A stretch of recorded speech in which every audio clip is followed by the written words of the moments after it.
Baseball isn't just numbers, numbers, numbers. This game is not being played on computers. You don't do that with a bunch of statistical gimmicks. You don't put a team together with a computer.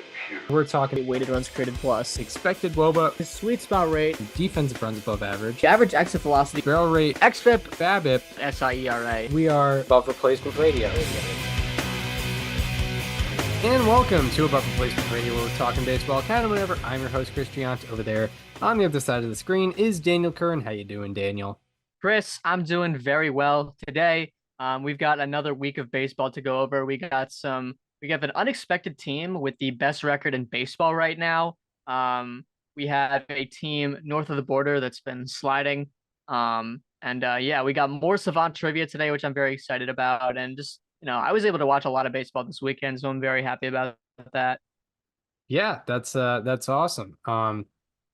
I was able to watch a good amount during the week, but yesterday the St. Anne's Belfield girls lacrosse team, Covenant girls lacrosse team, and Covenant girls soccer team were busy winning their championships. So shout out to them. Congratulations to all of them. But nonetheless, in baseball news, you mentioned that team north of the border, the Toronto Blue Jays, who we've kind of come to know is not fully meeting expectations over the last couple of years, are currently 5 games under 500, and they have slipped, especially over the last 22 games. They are 7-15 in their last 22, and that includes a win today. So at a certain point, they had lost 15 of their last 21, which is kind of what alarmed me. And they're currently in last place in the American League East. So yeah, it's not looking good for them right now. What have you been seeing out of the Blue Jays? Yeah, I mean, it's been a combination of a lot of things. They don't have good offense. They don't have good pitching as of right now. Their defense has been very good, which we've come to know from them over the last couple of years with guys like, Varsho and Kiermaier in the outfield. Those are kind of the main two. But like Alejandro Kirk's taken a major step up defensively this year at catcher. The defense has been solid, but hitting has not been ideal. Most specifically, the extra bases, right? Like when we watched this team at their peak in like the 2021 through 2023 years, we saw them as a team that, hit a lot of extra base hits, right? Like they were slugging. They only have a 113 ISO, isolated power, since April 23rd, which is kind of as far back as their struggles go, their last 22 games or so. And yeah, that 113 ISO, it ranks second lowest in Major League Baseball over that time. So as a result, they have an 81 weighted runs created plus, which is very bad.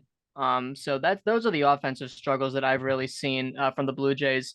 Also worth mentioning, bat tracking data came out last week, as we talked about.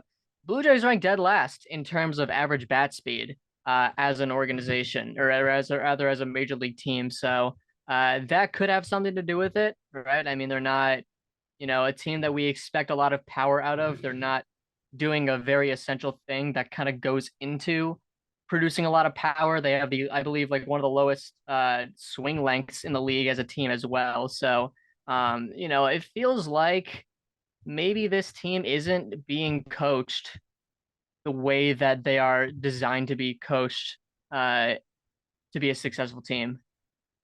Yeah, that's something I noticed as well, or maybe not on the bat speed front, but just the overall numbers of the results of what they've been producing over the last 22 games, and what I see of their last 21 games, because the stats are only updated as of Saturday.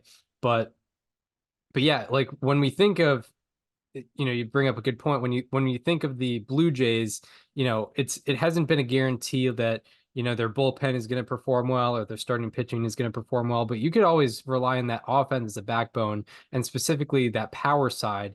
Vladimir Guerrero Jr. comes to mind, George Springer comes to mind, even Bo Bichette a little bit. I guess Lourdes Gurriel Jr. when he was on the team, but they tried to supplement that with Dalton Varsho. Also, Alejandro Kirk has had offensive success, but you're not really getting that out of anybody except for Vladdy right now, which is actually pretty cool for them. But that's what really stuck out to me in researching the Blue Jays is they are third in slugging since April 23, or at least as of Saturday, they were third in slugging since that date.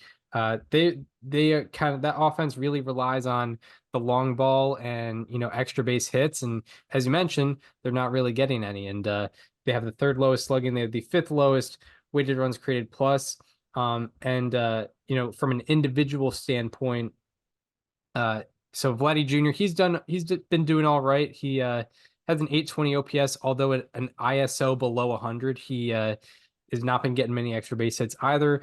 Bo Bichette is hitting 189 with a 503 OPS. I'm gonna guess there's some BABIPery going on there, but still not very good. Yeah, I Dalton, kind of went over that last week. yeah, that's yeah, I'm remembering that now. Dalton Mhm. Varsho hitting 176 with a 585 OPS since April 23 as of Saturday. George Springer has a 508 OPS. Justin Turner at a 445 OPS. All those guys, you expect at least average production on offense, and from Bichette, Springer, and Turner specifically, you expect above average production at the plate. So I know Bichette specifically having a little bit of bad luck, but overall, it's hard for the team to really get that unlucky. So it just seems to be sort of a ripple effect there. Yeah, I'm looking at something right now. Their pop-up rate is 8.1%. Not that that's like a crazy amount. It's only the seventh highest in the league, but that's certainly not something you want to be doing. Yeah, that's obviously, when you think about, when you look at BABIP numbers, it's going to affect the BABIP numbers negatively, and make it seem like you're unlucky, even if you're not necessarily unlucky. You're just putting the ball in the wrong direction. From a pitching front, also, you mentioned, that it's not necessarily all in their offense. Their ERA in the span was seventh highest, and their FIP was eighth highest. And uh, Jose Barrios has kind of come back to earth.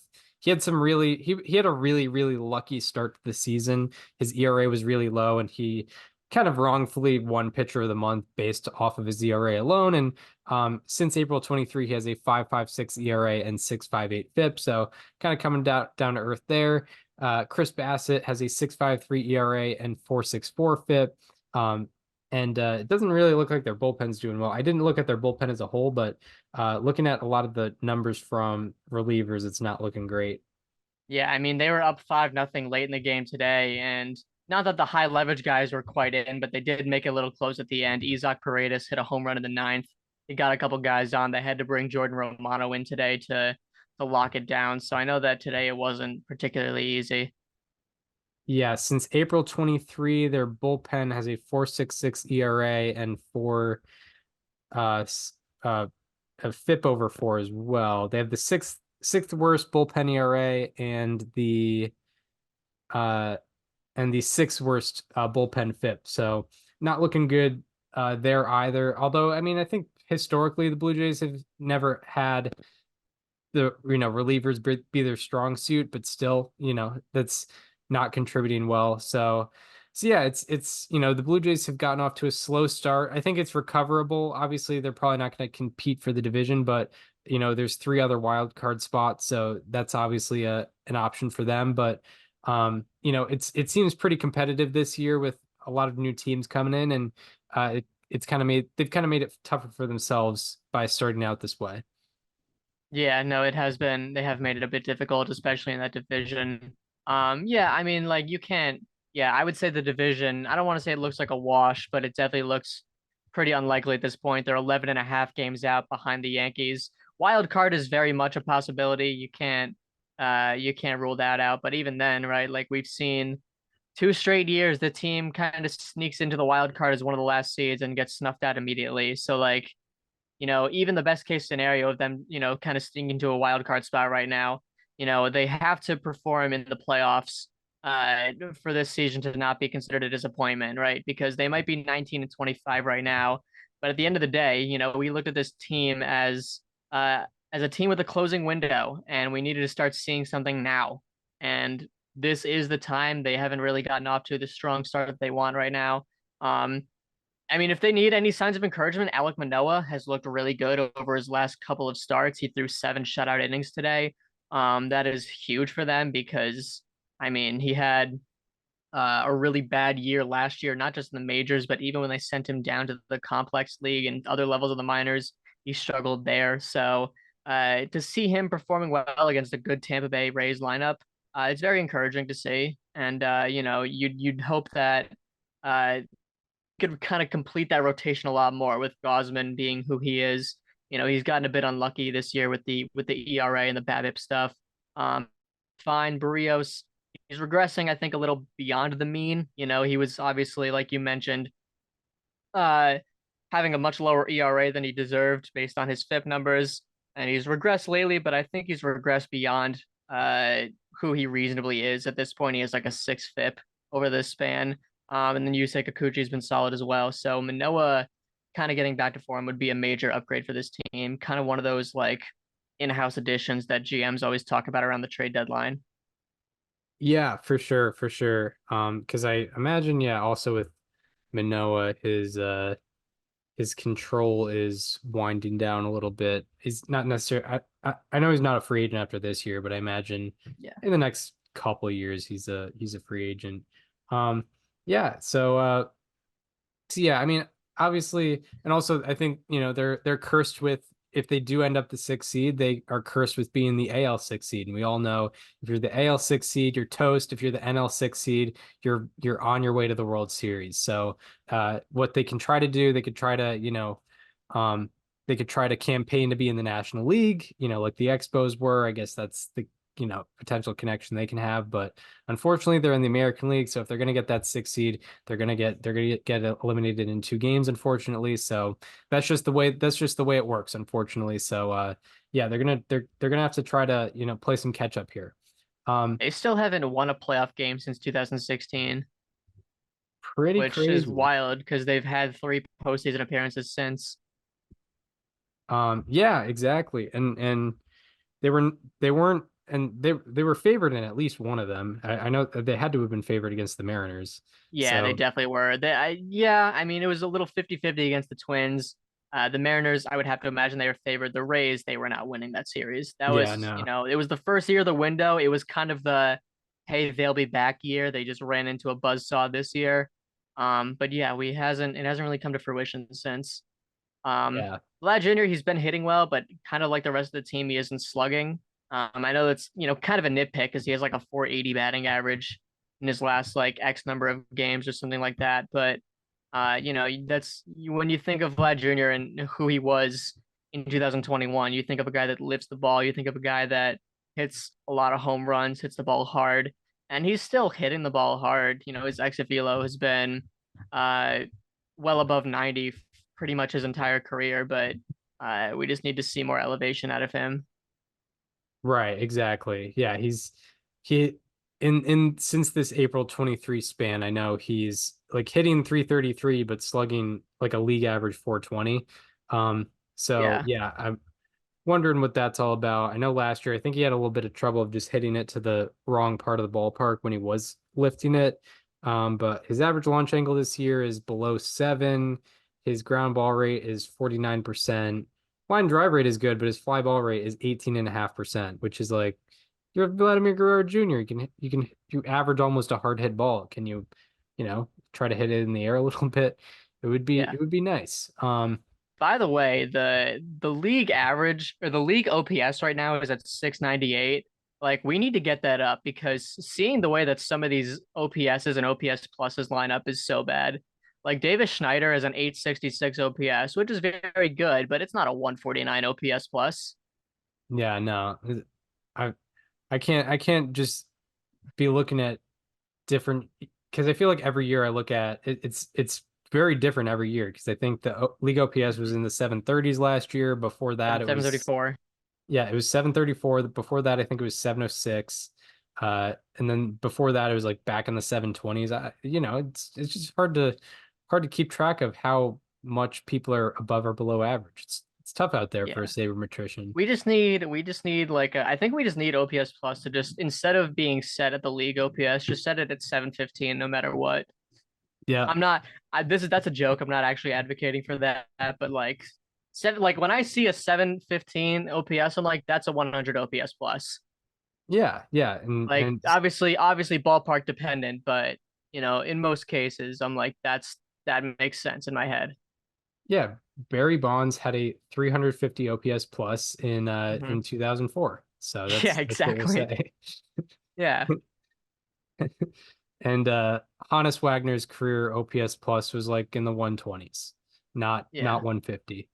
Uh, but uh, but yeah, so that's the Blue Jays. I'm sorry to cut you off. I know you just switched. There was one more thing I wanted to mention with the Blue Jays. Um, Going back to Davis Schneider, who I mentioned earlier, he was my player to watch. That's not important. I'm just mentioning it, but he's been the Blue Jays' most consistent hitter this year. He has, like I mentioned, a 149 OPS plus. He has the highest OPS on the team, minimum 100 plate appearances by like quite a long shot. The only above average hitters are Dalton Varsho, Vlad Jr., and him. And they've been putting him. I mean, they had him lead off today, but like they've been putting him sixth and seventh in the lineup for most of the year. And it's like, dude, that's your three hitter. Like, come on, put him at three. That's where he's supposed to be. Yeah, and if he starts being bad, you can just put him back where you normally put him. Cause yeah, I mean, I imagine Springer was hitting ahead of him. I mean, probably yeah. Uh, Yeah. I mean, how many games has George Springer let off? I would imagine most. yeah, and he has not been performing like a leadoff hitter for a good bit. Yeah, Schneider was lead off yesterday. I know that he's like one of the best leadoff hitters of all time at this point, but he's not the same guy that he used to be in some of his Houston days. Yeah, he has led off 38 games this year. He has played in only 2 games this year where he hasn't let off. Um, yeah, so yeah, obviously, lineup construction could be a little bit better considering his performance this year, but I do um wonder if John Schneider makes it to the end of the year or even like the All-Star break. Because when did they fire Montoyo? it was like it was in July, I think. It was July 13th. Yeah, Was it 2 years ago or 3 years ago? 2 years ago. Yeah, I remember that. He was my Hmm. man. Yeah, he was my manager of the year pick. Um, He was my manager of the year pick too. Him and Joe Girardi, yeah, I who think we had the also same got picks. fired mid-season. Yeah, crazy.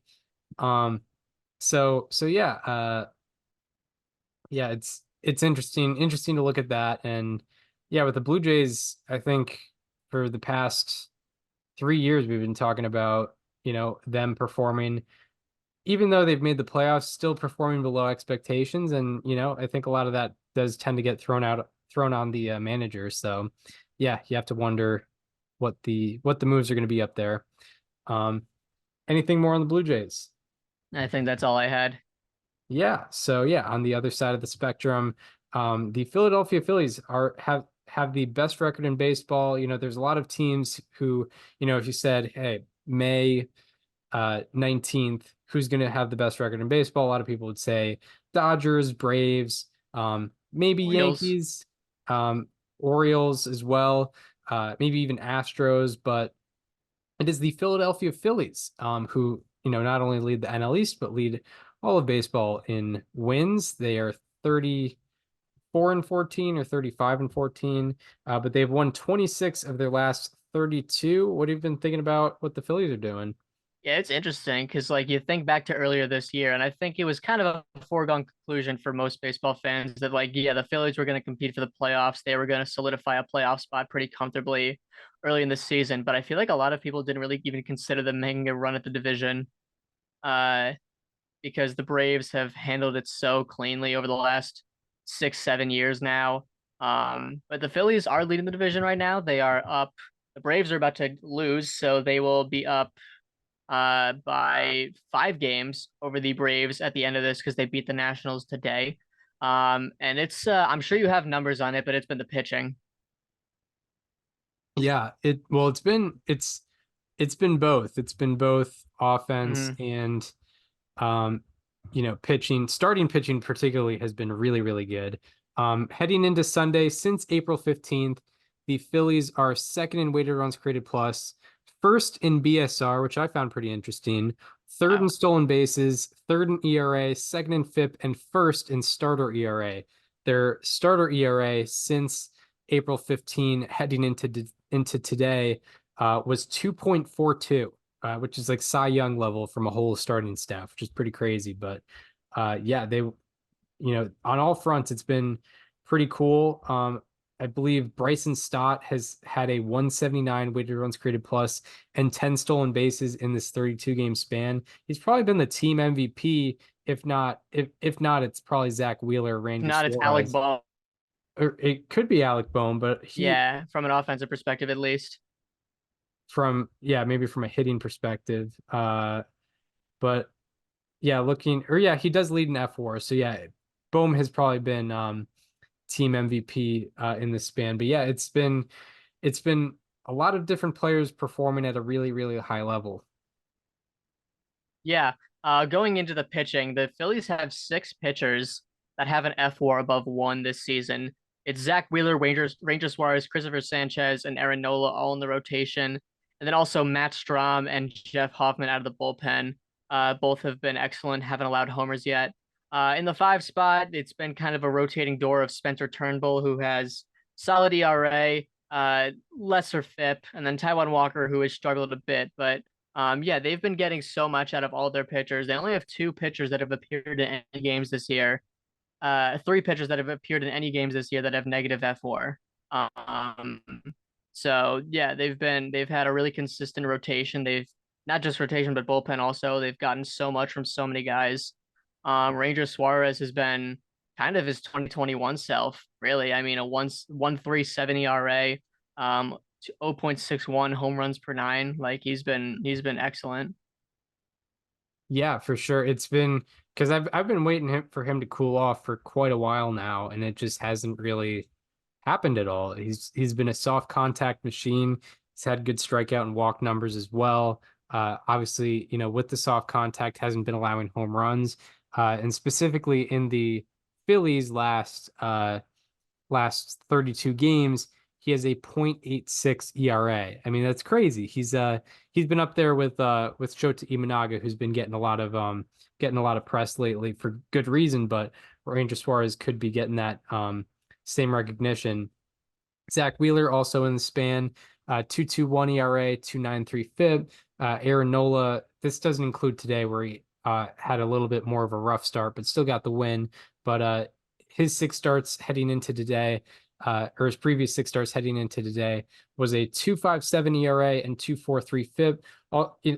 There were some people concerned about his strikeout rate and velocity in the first few starts of the year. I think he ran into a little bit of cold weather or bad weather, and it was decreasing his velocity. He's kind of come back. He's gotten his strikeout numbers back up. So it's not something that the Phillies, I don't think, necessarily have to worry about, which is cool. So yeah, it's Especially really because they like, just signed him to an extension. yeah, that would be pretty terrible if they had to suffer for the next 7 years. But yeah, it just seems like everything's coming up Philly, and everything that can go right is going right. If he stays on this pace, and I'm not saying he's going to, but I would love to know how many pitchers have had multiple seasons with 100 plus innings pitched and an ERA below 1.4, because it would be Ranger Suarez's second of such seasons. Right. Yeah. Which I am not saying he's going to stay on that pace. I am very certain he will not. But just for the fun, we have to do it. Yeah. I don't know if even Walter Johnson or Christy Matheson were doing that type of stuff. Yeah, no. Yeah, and in this is not their ERA plus. This is ERA. yeah Old in school their method. in their 300 75 innings of work. Exactly. But yeah, Phillies are doing well. I mean, like, obviously we thought Braves were obviously gonna win the division. If I had to predict now, I still think the Braves are gonna win the division. But what how would you say what percent chance would you give the Phillies of winning the division right now? I'd go.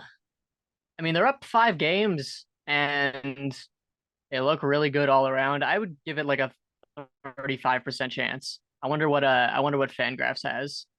Yeah, I'm kind of right there with you. I think it's probably like 1 out of 3 chance Ooh. they do it. Wait, no, that's definitely wrong. I did something wrong in my stat head search because apparently nobody has ever done that in a season, which is definitely not true because I know Ranger Suarez has done it once. Right. Yeah. And well, I think the big train did it at least once back I in mean, he had to have for sure. had to I have. mean, Bob Gibson, or no, actually, Bob Gibson wasn't even that low. Or wait, yes, he was. He was at Yeah, 112. 112. Yeah, looking at 2024 playoff odds, I'll look at that right now. It's not updated for today, I don't believe, because yeah, the Phillies are 4.5 up. Mm-hmm. The odds of the Phillies winning the division right now, according to, or the odds of them winning the division as of yesterday was 38.1%. Yeah, so I'm right on with 35%. Yeah, and it could rise, like It probably 1%. will by like a couple percent because the Braves lost and the Phillies won tonight. Yeah, so yeah, it's better than the preseason, I would imagine, as Oh, earned runs allowed. we can find out these things. I found my error. I searched earned runs allowed. Yeah, I don't think anyone's pitched 100 innings and allowed less than 1.44 earned runs total. No, that probably not. I would agree. All right. Yeah, in terms of pitchers, oh, this is a sweet list. Pitchers with multiple seasons with 100 plus innings pitched and an ERA below 1.4. George Bradley twice in 1876 and 1880. Christy Mathewson did it twice, 1905, 1909. Three finger Mordecai Brown did it 1906, one of 1907 and 1908, and 1909. And then the big train did it 4 times. Yeah, they just don't make pitchers like they used to. No, they don't. It's a Um, shame. it's a real it's a damn shame. Sorry for my language, for my harsh Yeah, oh language God. there. But It's obviously remarkably unlikely, but if Ranger Suarez keeps this pace and joins a list of guys where the most recent pitcher was Walter Johnson, that would be so cool. it would be that would be fantastic. I'm really rooting for And that. him doing it in 2021 was the first person to do it at all since Bruce Sutter in 1977. So like already, Yeah, he had a pretty remarkable season. yeah, that's nuts. And by the way, the Phillies, before the season, Fangraphs only gave them a 6.8% chance to win the division. So they've gone from 6.8% to 38.1%. So they really increased their odds here. And yeah, partially because of Ranger Suarez's dominance. Hopefully joins some folks there. Yeah, anything more on the Phillies? I think that was all I had on them. Yeah, they're pretty cool. Fun to watch. Fun to watch when they're succeeding for sure. Yes. Bryce Harper's doing really well, but also like we didn't mention him because it's almost a given when he's doing well. But Yeah. since April 15, his weighted runs created plus is over 170. Obviously doing fantastic. So yeah, yeah, the Phillies are they're They're rolling. they're buzzing. All right. So that does it for all our topics. Now we will get into players to highlight, starting with the lows so that we can end with the highs. But for now, we will be doing our Sunday, May 19, 2024 edition of Slightly Alarming Statistics. He's been barreling up the ball way less. He's not missing bats. He's not getting the ball on the ground, and people are hitting it in the air more. It's been so bad. He is getting Slightly alarming. Alarming today. I had to go through all of our episodes from today because I was so sure we had to have talked about him at some point.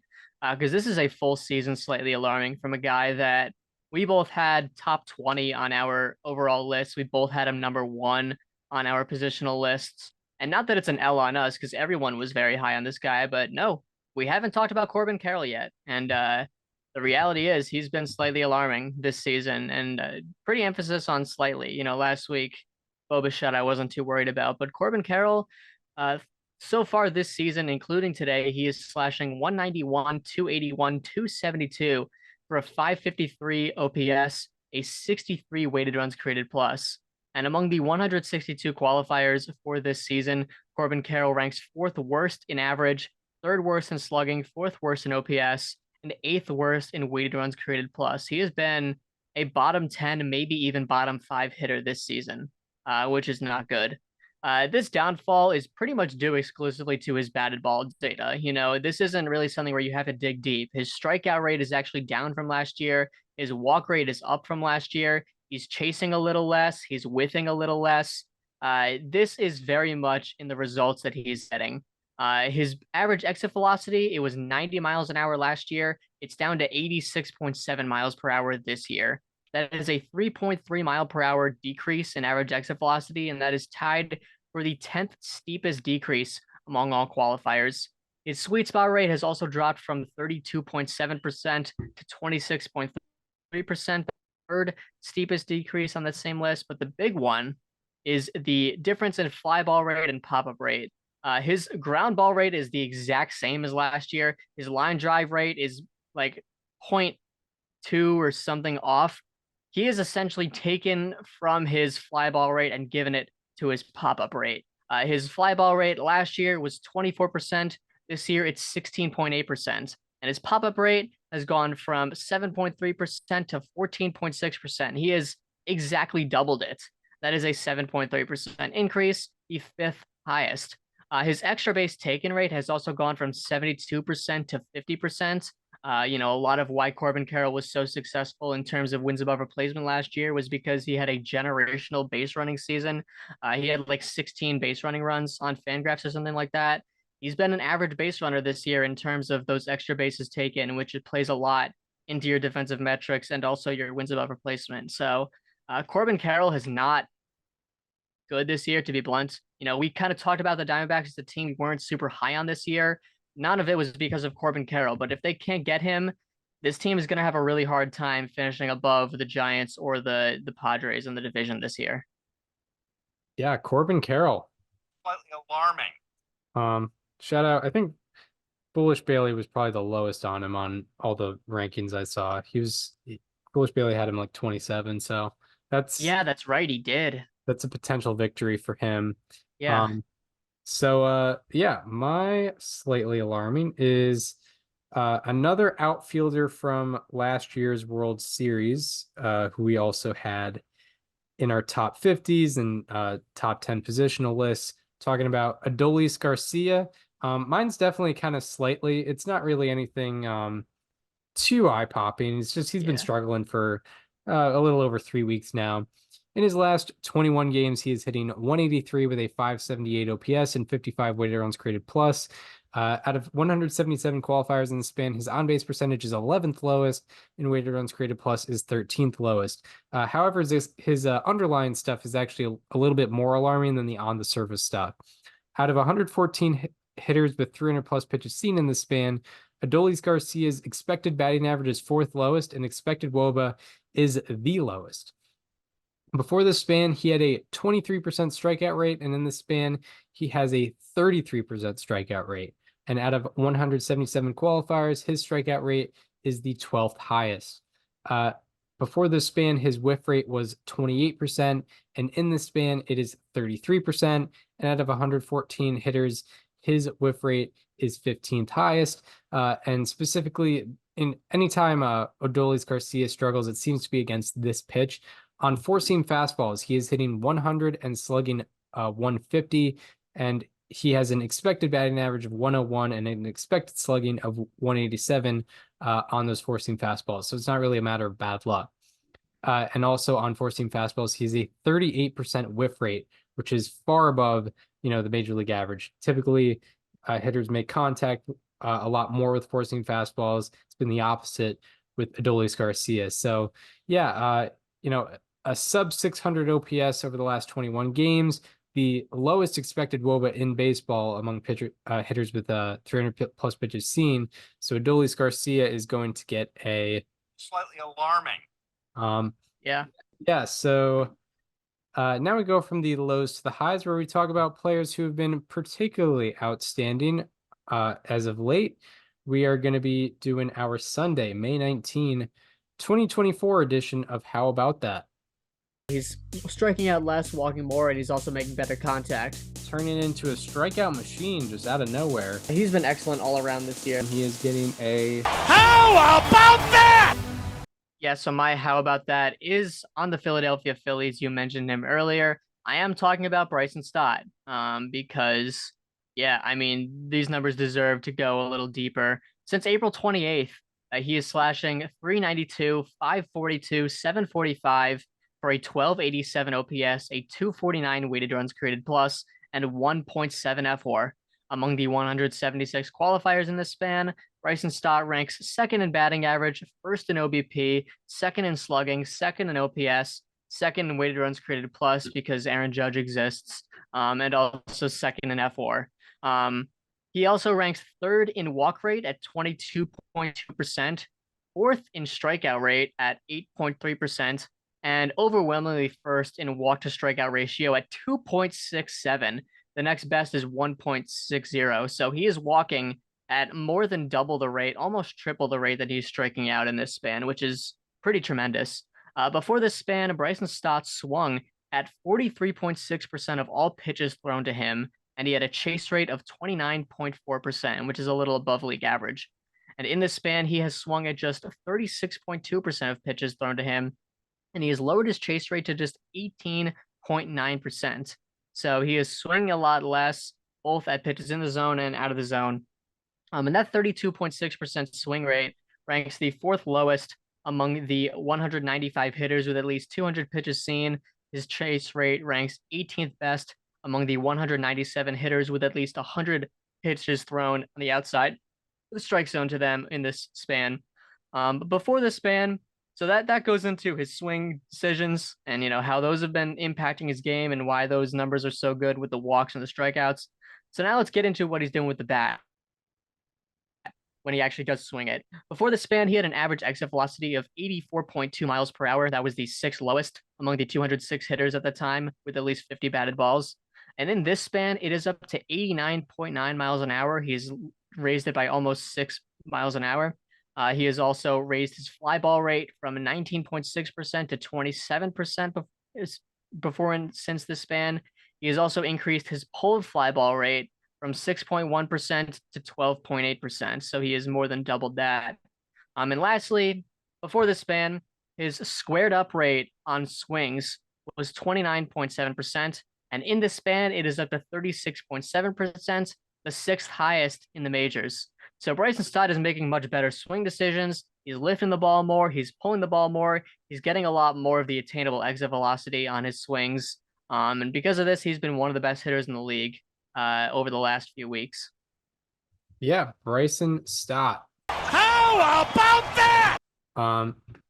Yeah, so my how about that is coming out of Houston.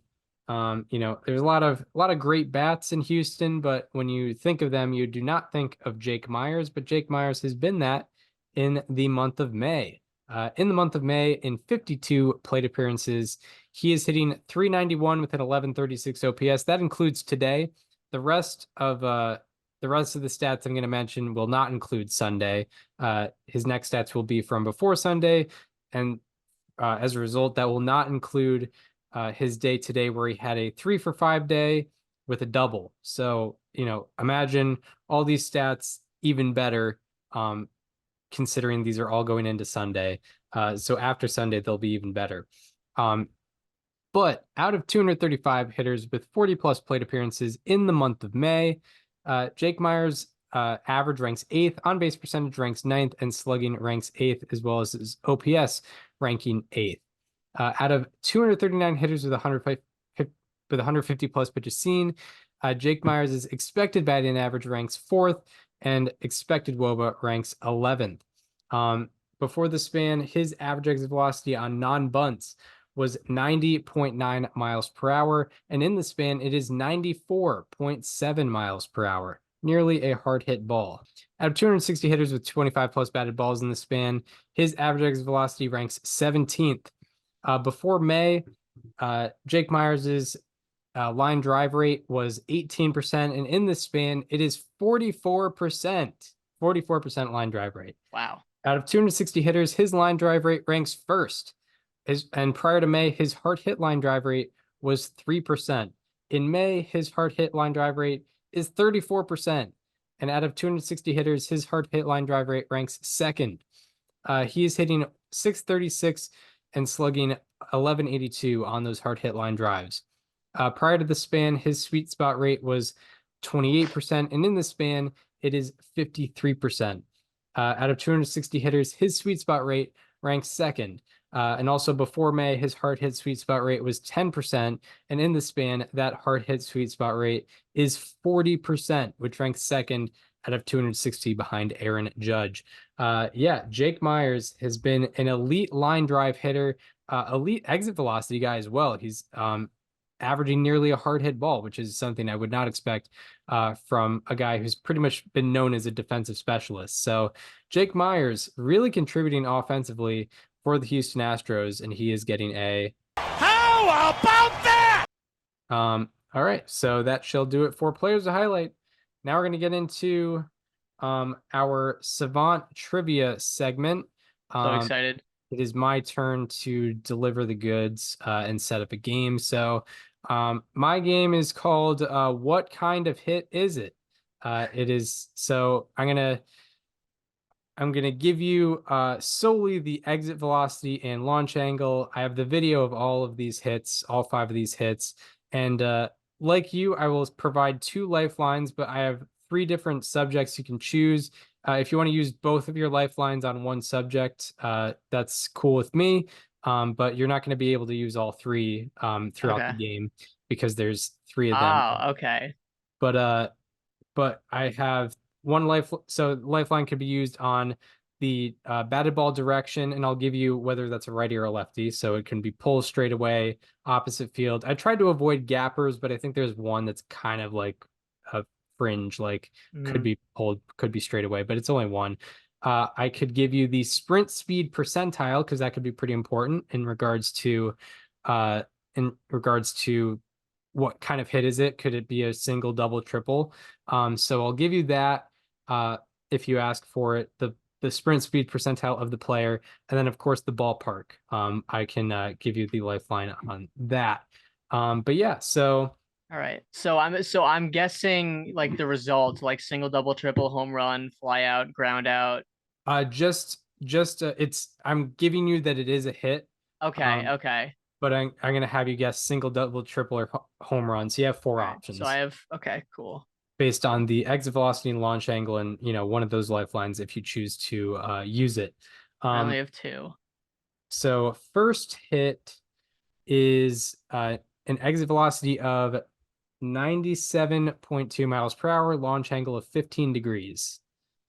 Okay, so I would have to, so 97 and 15, that doesn't feel enough to be a home run. It feels like it's a line drive. I'm going to say double. All right. I'm going to go no lifeline here. I'm going to go just straight up. I think it's a double. All right. Let me see if this how the screen sharing will go. I don't want to reveal my. Yeah, the only fear I have is that maybe it goes to dead center and it just drops in as a single. I don't know who the fielder is, if they have an arm, if they have range, but I think double is the safest bet here. I don't know if you're going like me where you're giving an easy one first and going somewhat harder from there. Here's hit number 1. It's Lance Lynn's pitch arsenal. Okay. Was last year. StatCast 3D powered by Google Cloud. Mookie bats, lines a base hit into left field. He takes Mookie have enough speed to make it. No, he does not. Heads back. All right, 0 for 1. Oh no, now I'm scared. Now I have fears of going 0 for 5. Well, we'll see about that. We'll see about that. I did kind of choose some tweeners. I don't think I gave any like real givens here. And I tried not to be too I don't want to be too much of a trickster. I didn't pick any this one is 114 and 20. Yeah, I didn't pick any long green monster singles. I will spoil you with that. Okay, that's because that's kind of mean. Yeah. So my next hit is has an exit velocity of 101.1 and a launch angle of 24. Okay. I mean that should have extra base hit written all over it. Can I get what were the lifelines? It was direction, ballpark, and sprint speed percentile? Correct. All right. Can I get the direction? It was pulled by a righty. Pulled by a righty. Like, are we talking right or left field line or like gap, or does that is about as much as I'm getting? That's as much as I'll give. All right. 104 and 24. 101 and 24. 101 and 24. And pulled. I mean that. I think that's a home run. I'm gonna go home run. All right. Yeah. All right. Let's see if I can do this correctly again. Here's hit number 2. Oh no, it's Kansas City. And he was the youngest. Wait, no, player this is in the definitely major not a leagues home when run he because did Alex so. Bregman didn't homer till later in the 20. season. Bregman Yeah, hits no. it off the wall in left Of field, course it's off the wall. and the play is to third. As soon in as a I saw, 7-run because game, and that's I watched the Astros and Royals play like weeks ago, and I know that Bregman didn't homer for a while. So as soon as I saw Bregman in Kansas City, I knew that was not a home run. Damn. That's so sad. All right, so 0 for 2, but I will say, given this game, since it's about hits, 2 for 5 is 400. I think that would be a good result, especially when you're talking about Well, a I game. gotta go 2 for 3. Gotta go 2 for 3. So the next one is has an exit velocity of 101 miles per hour and a launch angle of 10 degrees. Okay. I don't have the direction anymore. I mean, it's definitely not a. You can use direction if you want, but that'll be your last lifeline. Oh, okay. I can. So I don't. Okay, so I can use the same one twice. Yeah, but you only get Okay. 2 overall. Would you go single on me again? 101 and 10. Yeah, I mean, it's definitely staying in the park. It just depends on, is it down the line enough? What's the I think I'm gonna save my second lifeline for later. I'm gonna go double again. All right. Here we go. Shared sound. Okay. Center lefties. Just a bizarre Arizona Ketel Marte. quirk to the start of the It's a guy with schedule. speed. Ketel punches that It's one. down the left field Fair line. down the That's line. helpful. Marte's on the move. He's in at second with a All right, stand-up double. I think that's safe. And there's We're a good start. We did it. There we go. 1 for 3. We're on the board. I didn't realize also the suspense of like you kind of have to wait a little bit. I would say if that was down the right field line, I would have got nervous. I'm very glad he hit it to left. Yeah, that is cool. So yeah. So you're 1 for 3 right now. You gotta get one of the next 2 to be 400 and be above, I guess, the expected correct percentage, because the expected correct percentage would be 25%, given there's 4 options.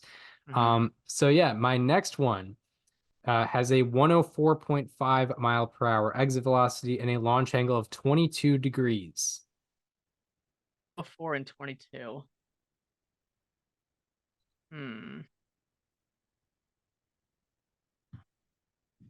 So here's the thing. There's been a single. There's been 2 doubles, I guess. Okay, so there has not been a triple. There has not been a home run. But this is definitely a situation where it depends where the ball's hit, because likely a homer if it's down a line, probably not a homer if it's the center. You haven't given me anything to center yet, though. I'm gonna save my last lifeline for the last question.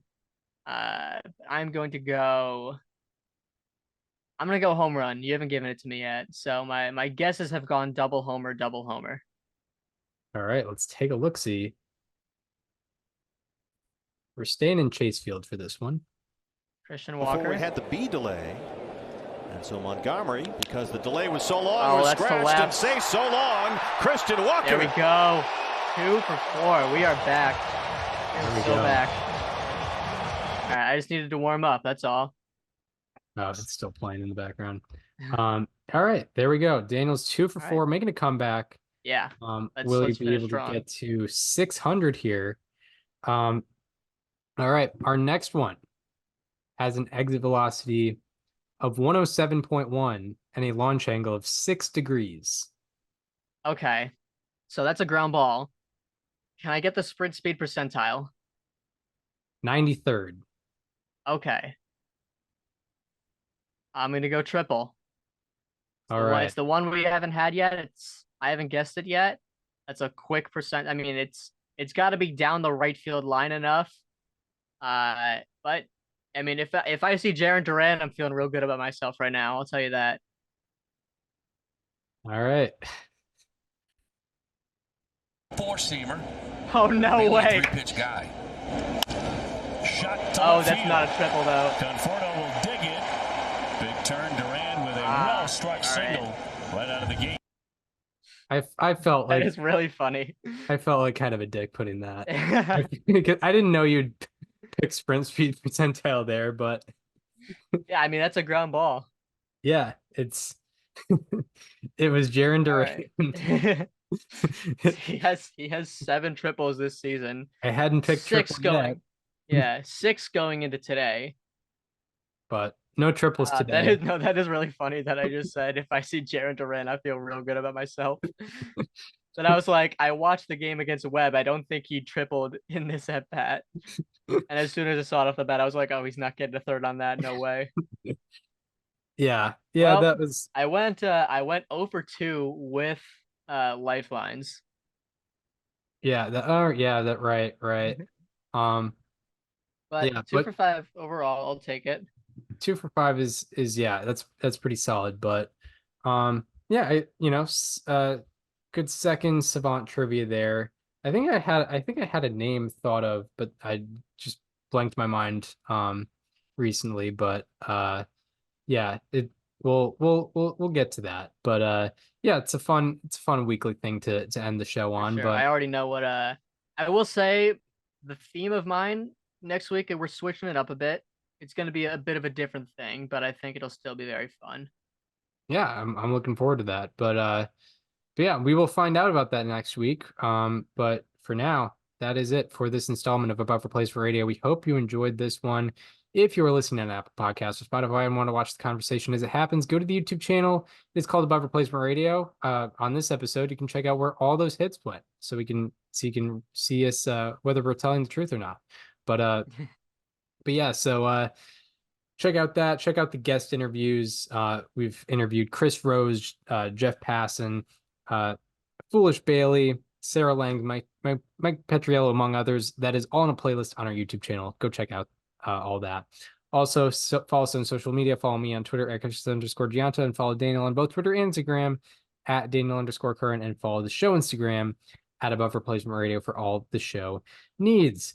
We hope you enjoyed this one, and we hope to see you next time, where we are talking all the happenings in Major League Baseball. Once again, we will see you then. This conversation is over.